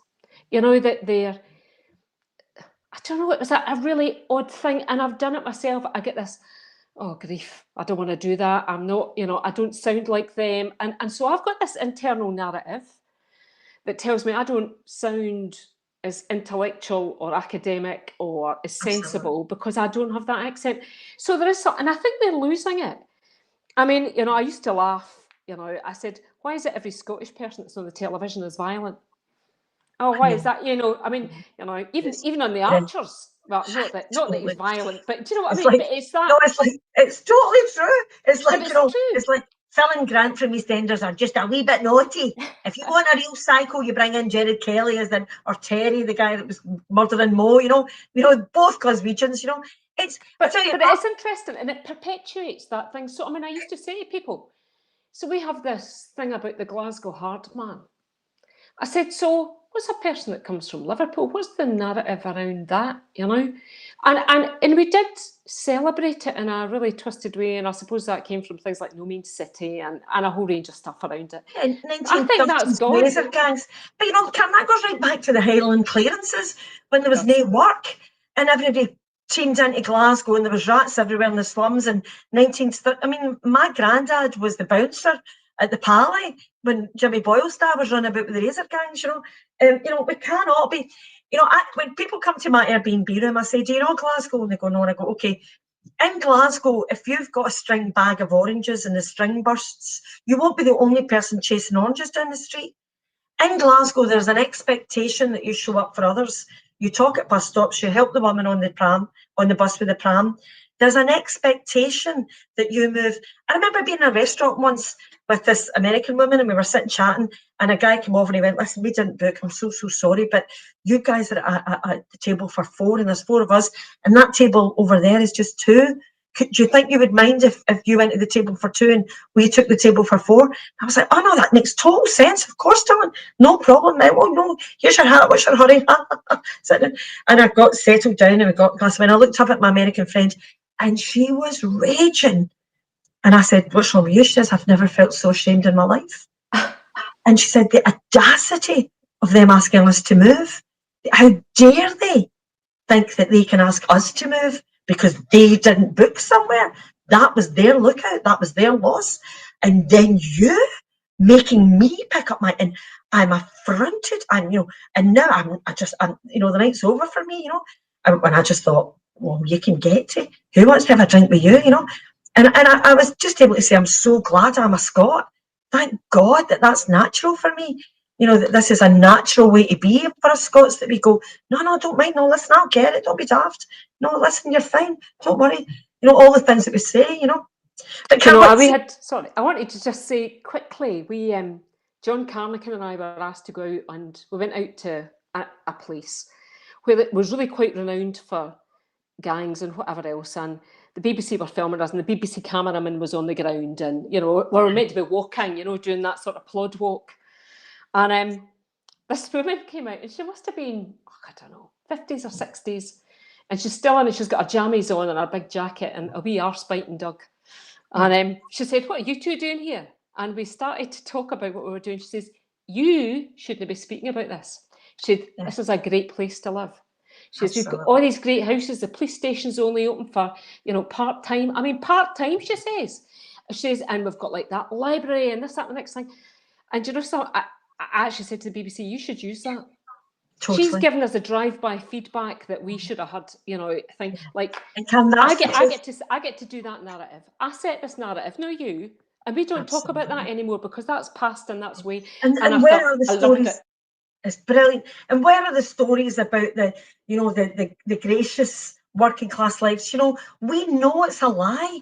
It's a lie that's been perpetrated, you know, and any, you know, English chat I get where they kind of go, oh, yeah, and they got, you know, you in the right, oh, Glasgow, you know, and all those jokes and stuff, and I tell those jokes as well, you know. It is a lie.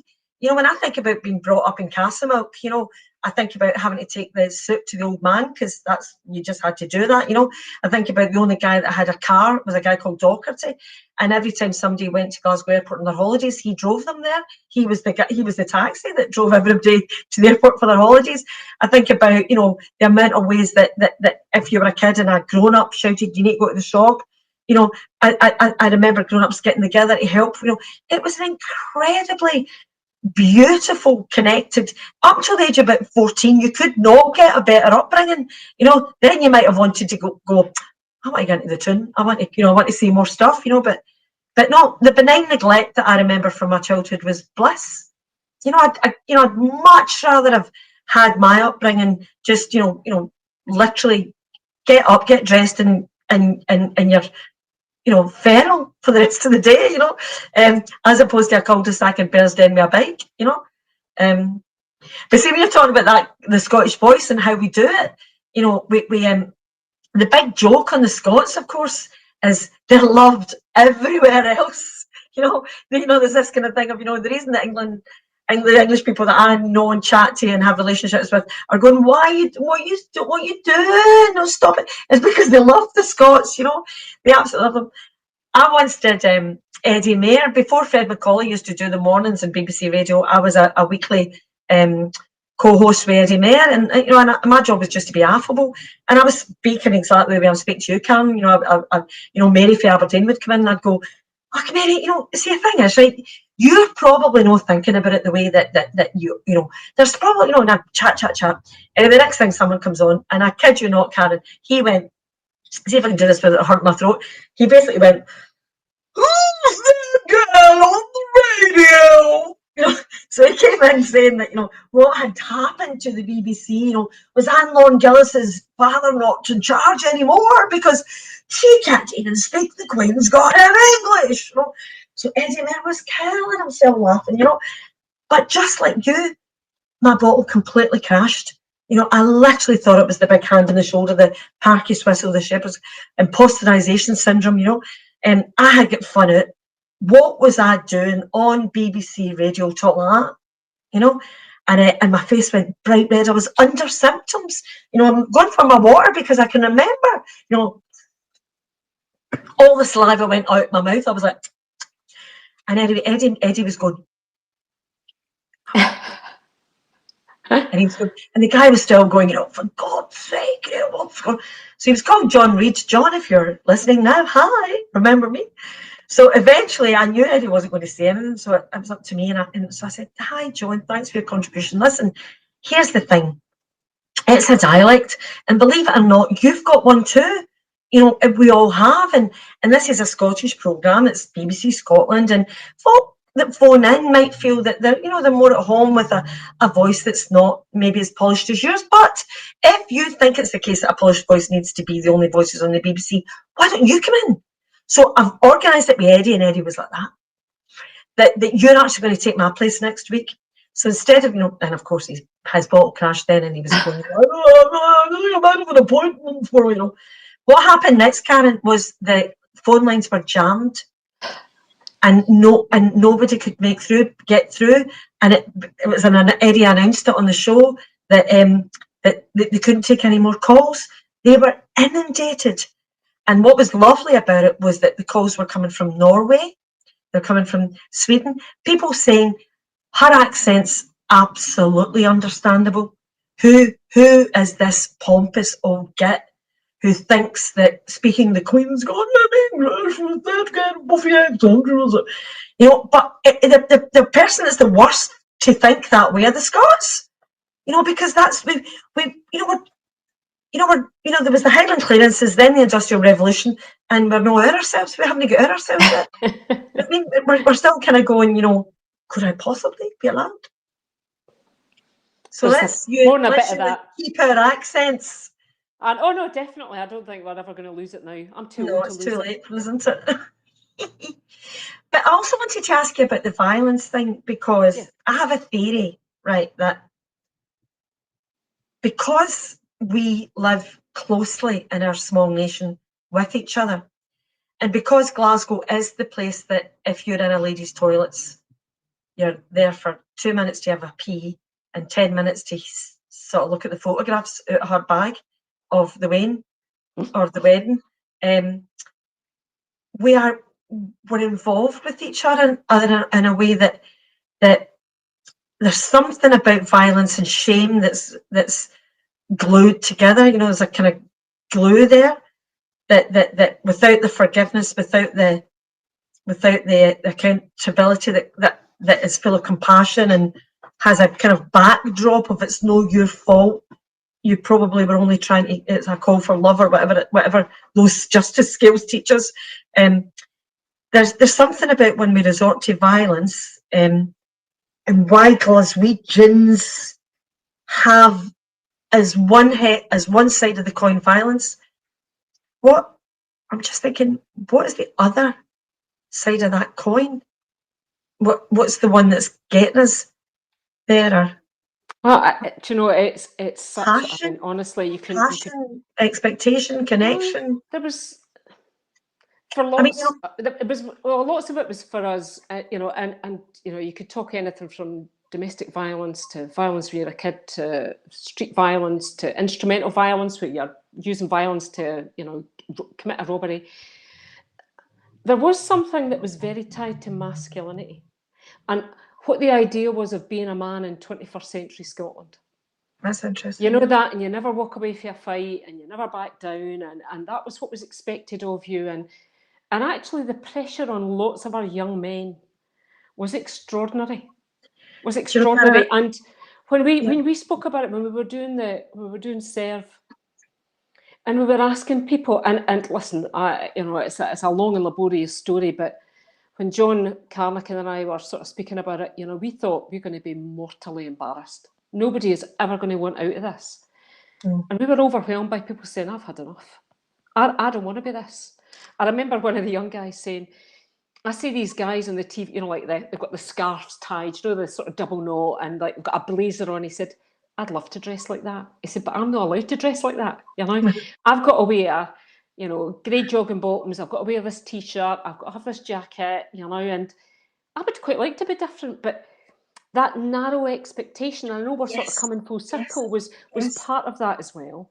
Yes. There was also, and we actually had to come up with a term which was recreational violence, because there was just that bit about something to do, which sounds terrible, but it was very, very complicated. But just the loss of life, and you know, for me, I will never. I mean, I was reading about a terrible crime this morning, and indeed yesterday. I was looking about the murder of the woman in Ayrshire by the ex-prison officer, and there's just still too much of it going on, you know, and sometimes it was interesting. One of the judges had said that he didn't seem the sort of person that would do it. And I was like, what kind of person? What is it? So we expect a terrible life, and you know, the fact that someone commits a terrible offence, you know, well, it didn't seem like the sort of person that would do it. Okay, so that's so interesting. And, you know, if I'm working with students around character, I would say mild-mannered Nigel, who lived with his mother all his life, went to the library every Thursday night and never said boot your goose, was the axe murderer. Now, how come he traversed the whole spectrum of human behaviours, and it wasn't the turnkey or the paratrooper or the bouncer or the judo? You know, how come it was mild-mannered Nigel? And the answer to that is because it's not a straight line. It's, you pull it up into that head and the tail of the coin thing. When we turn our back on ways to be, when we go into denial or we refuse to look at shadow, it's all about being more conscious and more aware. That's why I think we need to keep expressing. Even when we don't know the answers, we need to keep asking. And it's when we deny whole parts of ourselves through shame, through the feeling that we won't belong, through we'll never get away with it, and we start to murder all the bits of us. That's when we become murderous. You know, that's when there was a wee boy when I was the drama worker in Westons in Blackhill during 1990, and one of my darlings was Kedgie, and Kedgie turned up once, you know, with a big, you know, baldy patch in his head and the big black eye and the fat lip and all that, you know, and he came in and he'd obviously got a really big doing, you know, and he'd been running with a gang across the Clyde to the bridge, Carlton Tongs and all that stuff, and the Cumbria and all that. So, you know, actually it wasn't that time, it was Blackhill. So whatever version of Blackhill was. I was like, KG, oh my God, you know, and of course he was the star of the show. And then he was, you know, I was like, KG, look at your face. And he went, oh, it's brilliant, Libby. Oh, it was fucking great. Just when you were talking about recreational violence show, I get my pennies worth. I know, it's mental, you know, talking about doping, talking about, you know, obviously not using that word, but talking about the rush and feeling alive and, you know, nothing to, you know, like he had nothing to lose, you know, as if he had nothing to lose when his mammy loved him and all the rest of it, you know. Anyway, but when you're young, you think you can live forever. That's the course. challenge of it, you know. And I But mean, you know, the next time I thought about that moment was a bit in a film, and I hated this bit in this film. It was Peter Mullen's Ned's, and yep. found it so disturbing. So it was the bridge, because that's right, because Kevin's story was there was a bridge there somewhere, and in Ned's, the camera goes down, and a boy's had his throat slit, and the lifeblood's literally running down the bridge, and the camera comes up from the boy dying and starts to move away, and then we hear, heaven, I'm in heaven, you know, and I want you to go and get Peter and go, what are you saying? What are you saying? You know, you've made me, because I'm the camera, like any movie, you know, you've made me hear that tune. Well, I just want to go back and hold his head. You know, like I would have made a great nurse as well, done that, you know, blood and guts, any kind of way the human being shows up, I'll cradle their head. But I just wanted to go back and help the boy, and instead I was leaving him lying, dying, listening to heaven, I'm in heaven. And I remember feeling so disturbed at that point. Obviously, that's what Peter was going for, was that reaction. But yeah, recreational violence, it's like, we really need to finish off our thinking about how could that oxymoron ever make any sense? Military intelligence, you know, jumbo shrimp, God's war, recreational violence, you know. But I mean, so the thing that I found most shocking when I'd been in Northern Ireland and a whole range of places, and when I came back to Scotland, it was a long time. I'd been away and be a student and all that stuff. I was really shocked, and though I'd seen it lots of times, was the scars on the faces. And interestingly, there was two guys who were convicted of a murder on a flats, and I actually sent the pictures of both of them to my friend Dr. Christine Goodall, who's a maxillofacial surgeon. And these guys had these huge scars down their face. And it's really interesting because when we look at them, and it's a very Glasgow thing, I don't see it in any other city, and even when I've been abroad, I've not seen it. And it's sort of, and I've spoken to lots of people who've got that sort of facial scarring, and they say, well, people look at you and they think you're a violent man. But you're not, you're actually a victim that's been done to you. And there's a bit of work that was done that's saying if you have that sort of facial injury, you will probably suffer 50 years worth of deprivation. You'll not get the job you want, you'll not get the girlfriend you want, you'll not get, you know, that you'll have to overcome that being judged. And there is something really interesting about why that is such a Scottish thing. And at one point, we had a serious facial injury every 6 hours, 24 hours a day, 365 days a year. So when I go into, and you'll have seen it, you go into Barlinay, or I speak to, you know, some of the men, and they have these scars that are, I mean, they are the visible sort of, it's a visible history of you know, that they've gone through. And we had a woman who was pretty phenomenal, who offered up her private clinic to do some work on the scars, and indeed fix people's teeth, because the thing that you need to do is smile at people. Of course. And you know, and of course in violence you get your teeth missing and whatever else. So it has a, you know, and it's the same with women who've got domestic abuse, who get loose teeth, you know, and women, you know, and men who've been in addiction. And your faces, that's the picture, that often defines your narrative as well. And there is something that has, and I've never really got to the bottom of it, it's reduced significantly. We don't have anything like it, but we still get it occasionally, catastrophic injury. And particularly when I see young boys and, you know, you go into Pullman and whatever else, and you think, oh, that's a serious injury. And you think, what must that have been like to have been a victim? And who would do something like that? Do you know, it's more than I can even try and house in my head. It's so sad, you know. I remember one time, I don't know if this is helpful, Karen, but certainly helped me at the time when I was trying to understand why anyone could inflict that kind of hurt on another. How you know, because you don't get away with it yourself. Never mind the other. You've traumatized yourself, but surely. But then there was a time when I had a wee drama group in Ricasey, of all places, and a bunch of kids. Maybe the youngest was 9, maybe the oldest was 14, 15. And it was a Wednesday night when all over the newspapers was the Bulger Boys story, about the Robert Venables and the other wee guy that took Jamie away. And so it was all over and the great thing about being the drama teacher is you don't need to, you can go in and go, right, who wants to share, what we're doing here? Well, because you can't ignore it, it's in the room. So we had a forum where the Waynes were allowed to stand in a chair and say their piece about what they felt about it all, kind of thing. And all the Waynes were going, they should have been hung at birth. They should have been, evil, pure evil. They were evil when they were born, and I bet they had an evil seed. And repeating what they heard the adults say, in the street, in the house, and whatever.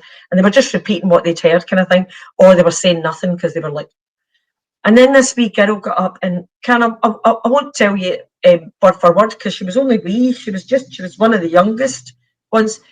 But she basically said that the thing that those two boys, it must be the case that she said, do we know anything about the boys that did it? I said, no, we don't know anything about them. She said, I know about them. And I said, I could guess about them. And I said, tell us what you tell me what you guess. She said, right, it's like this, right? So you've got your place where you have all your feelings, right? You have all your feelings, right? And it's like a jelly kind of thing. It's all kind of soft nut. And when you're wee, you're just like, and you laugh and you greet and you laugh and you greet all in the 1 minute, and you're all over the place, and you see it in babies all the time. You're 1 minute of greeting, 1 minute of laughing, and and they just go, but eventually something happens that makes them kind of go, oh, you can't get away with this. You can't get away. So they put a wee tangerine skin, a wee orange skin, run that wee feeling place, and it's not quite so kind of, it's not so wobbly anymore. And then the next thing that happens, it's not a wee needle, it's a knitting needle. They come and they go, and they jab you, and you go, oh God, I better get a tennis ball, and you get the tennis ball in the wee bit, And then the next time they come at you, it's a big dagger, and they're like, oh, it needs to be a cricket ball, it can't be a tennis ball, it needs to be a cricket ball, it needs to be, And by the time they're throwing harpoons, you're just lugging about a big boulder. So what she was basically saying was those children were absolutely brutalised. I guarantee it. They were brutalised.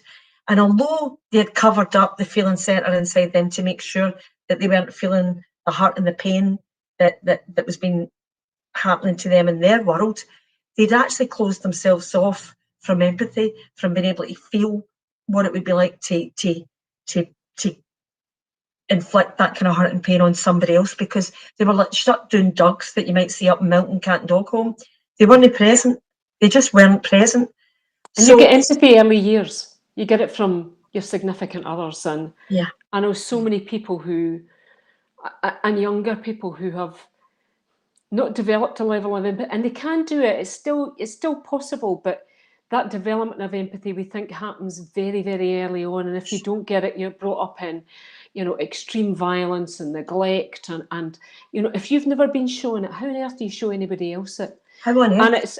And it's so important. I mean, that's why, I always talk about it, that good parenting is as close as it gets to being magic without being magic. It's, and we've not given much credence to it for such a long time. We've thought it's mechanical. You can get it for a textbook. You can read, what's her face, Gina, who's like the crying baby, or I don't know. Anyway, she was pretty. It wasn't a very great book, I don't think.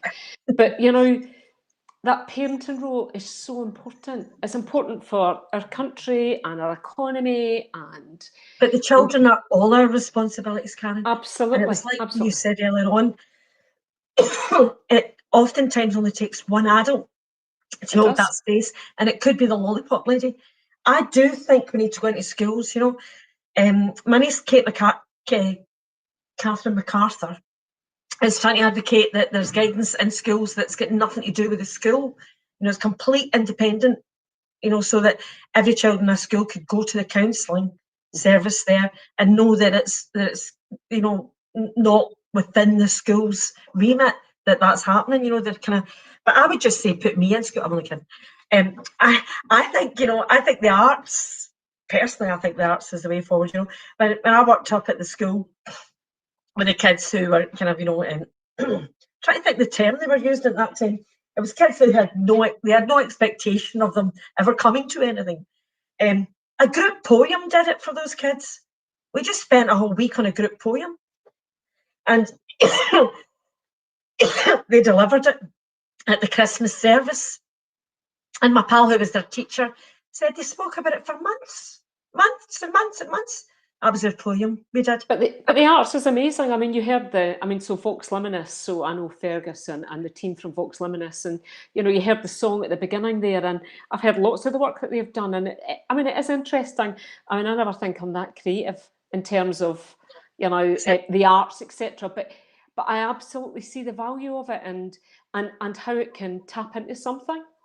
But it's not about, it's absolutely not about a standard that we're trying to achieve, Karyn. There's a lovely thing on Facebook, I can't remember the words, but it basically said, you know, at the very end of it, it said something like, you know, I paint, I play guitar, I play the piano, I do this, I'm this, I'm that, you know. And then at the very end, it said, oh, by the way, I'm rubbish at all of them. I'm just having a great time, you know. It's just, but at first you read it as, you know, this multi-skilled creative. Oh, by the way, I'm absolutely rubbish at all of them. You know, if we could all just hold a space for our own kind of, you know, our best is good enough, you know. Absolutely, be as good as you can. And you know, that's the thing about parenting, you know, I think sometimes that people think they've got to be this goddess or phenomenal parent or whatever else, and actually you just have to be good enough. I mean, and I know that people probably don't like to hear this, but I've seen women in addiction who are great parents. Yes, and people will think that's an oxymoron, but you can be in addiction and managed in your addiction and still parent. Of course. And when I speak to so many of the women that have had children removed to them and still feel bereaved decades later, and often it has been that, you know, that thing that we think that a parent is one thing. Now, you know, some children are removed because there's a danger to them, but that's probably a much smaller number than the ones that if we just supported parents to be the best that they can be, and you know, and make sure that the kids' lives are, it's the thing that I always talk about, predictable and understandable and manageable, and they have a sense of hope, you know, so they can get up in the morning and there's cornflakes and milk and whatever else, although that's never in my house either. I've got a student here, you know, but it's that you can do that as well. It's just being, kids know when you're being authentic. You know, you can share. I don't know what I do here. Let's do it together. Let's work it out together, you know. But no, I totally get that, you know, maybe that's how we should start winding up, actually, because it's 10 to 5, but maybe we should start thinking about, you know, until such times as we start actually understanding that the microcosm that is the family unit is like a mobile. You know, you hit one over a baby's crib, you know, you hit one bit and the other, you know, you hit the wee zebra and the wee giraffes going at the bottom, you know, you cannot affect one without the other. You know, taking the mother away, and like you say, dire circumstances might be the thing to do in that given moment. But until we start supporting, one of the ways that I learned that was years and years and years ago. I did the very first Mum's the Word at the King's Theatre. I don't know if you ever saw it, Karyn, but I did it with Lorraine McIntosh and Bride Duff and Carol Anders, brilliant actors and lovely women. But anyway, Mum's the Word was sold out. King's Theatre sold out, you know, weeks and weeks of sold out, with women coming up at the end going, I thought it was just me that was a rubbish mum.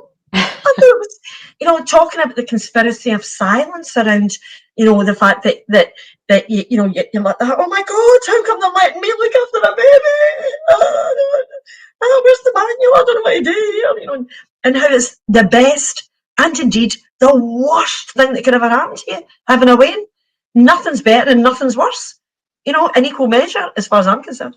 But the microcosm that is the family, maybe we need to actually now start to be very evolved as a species, and as poor wee fragile human beings need to start looking at the family of the human being as the macrocosm, you know, that until we start understanding there's only one of us here and we really need to start looking after each other, and that includes the Waynes across the pond. That's, you know, and it's not, Scotland looking to its independence is not about separation. It's not. It's about creating a system that can show that it could start to work. There's amazing things happening in Glasgow. There are amazing things happening in Scotland.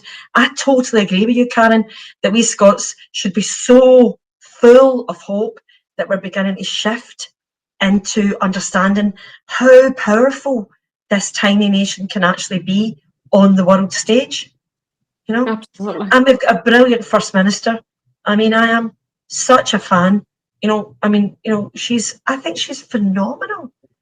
You know, and we've got so many phenomenal, I mean, women and men around. You know, and when I look at this sort of Scottish diaspora, you know, who are everywhere. That, you know, and I meet Scots all over the world now. I met someone who was working in the Baltimore prosecutor's office, a guy called Michael Collins, who is a Glaswegian, you know, and I think, oh my God, how did you know? And he used to advise the United Nations around drugs, and you know, and advise the Obama administration. I'm thinking, oh my God, we get everywhere. We get everywhere, and sometimes I think you're almost more appreciated someplace else. Always, than we're appreciated here. Totally, the Scots abroad, you know. I mean, you know, this is a big joke, you know, when folks say Anglais and you go, no, it's Scotia, and they go, oh, you know, it's like, I mean, that sounds anti-English. I've never been, half my family are English, you know, it's not, there is nothing going on here that's anti-English in terms of Scottish independence. This is something about us getting over ourselves, and I tell you, it's been a while coming. We really need to hear that story we tell about ourselves now. You know, it's time we actually really kind of like stood up, shook ourselves off and dusted ourselves down and went, I think I'm going to be a leading edge thinker. I'm going to contribute. I always that prevention. Well, I always say that, you know, because it seems really hard, and for people who might, if they're still listening, if people who might think this is really tiring, it's not moving, I keep on saying to people, the view will be worth the climb. Yeah. You know, that it's, you know, I'm politically restricted, so I don't engage. Try and work with everybody because I have to work with everybody to try and so you should sometimes edge people towards something that's different and say that I'll be accountable. If I get it wrong, you can hold me to account, but I'll be accountable. You know, and I think we don't say that enough. You know, we expect that someone else is going to take the blame, and we've got the terror of error, and if we move anything, it'll be terrible. But sometimes you just have to try it and keep the people at the heart of your decision making. Totally. And see that reframing that word accountable. We really need to look at what that word, we need to Google that word. It is not taking the responsibility, because what we hear when we talk, it's time you took responsibility. Yeah. What we hear is, it's your fault, you're to blame. You know, and if we're saying to our young people, 16-year-old standing in the dock, you need to take responsibility. You need to, it's your fault. No wonder folk are blaming you because look what you did. You know, until we actually understand that we are all accountable for the world that we live in, we are all accountable. And it's all, you don't have to go very far into Google to find these guys that say be the change in whatever way they're saying it, you know. And I love the fact that we started with your stick of rock, Karyn, and that thread right through it, you know, because I really do feel that it's been such a fabulous chat with you today. Because I feel as if that's all we're saying. All we're really saying is, you know, let's, like, you know, if you want to go on your own, you might go fast, but you'll not go very far. You know, let's all be accountable for each other. You know? Here. Well, more power to your elbow, and I shall look forward to the day when we're actually in a pub and you actually do walk in and I'll have a glass waiting for you, Karyn. I'm a very cheap date. One glass of wine, I'll be fine. Well, it's me too.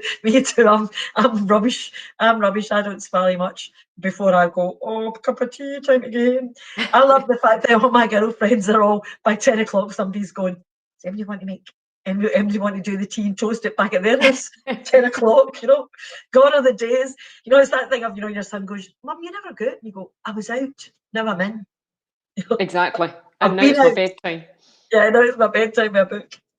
Oh, Karyn, an absolute joy, pleasure to chat to you. I think we've been all over the hooses, and but hopefully it's made sense to the interland folk that are watching, and just, you know, hopefully we'll inspire each other and inspire, you know, the change that is so necessary for us all. There's got to be Lovely to meet you, Libby. Got to be a better way. Cheers. Thank you. Thank you. Bye. Bye.